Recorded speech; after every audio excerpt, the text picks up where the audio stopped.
समर्पयामि हस्तोदर्गं समर्पयामि मुखे आचमनीयं समर्पयामि सर्वांगेषु स्नानीयं जलं समर्पयामि। दूध से स्नान कराइएगा भगवान भोलेनाथ को। ओम पयः पृथिव्यां पय औषधीगुपयो दिव्यन्तरिक्षे पयोदाः पयस्वती सन्तु मह्यं शाम्ब सदा शिवाय नमः पार्थवीश्वराय नमो नमः। पयः स्नानं समर्पयामि उपरान्तेन पुनः शुद्धोदकजलस्नानम् आचमनीयं जलं समर्पयामि। ओम इमं मे वरुणस्कृते हवमध्याचमडया त्वामवश्युराचके दधि स्नानं। दधि से स्नान कराइएगा भगवान भोलेनाथ को।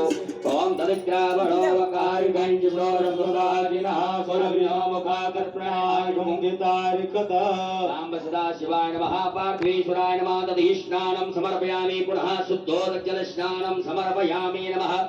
ओम पार्श्वै गायता नरः पौवानायन्दवे विदेवान् यक्षते साम्ब सदा शिवाय नमः। दूरदक्षिणस्नानं समर्पयामि नमो नमः।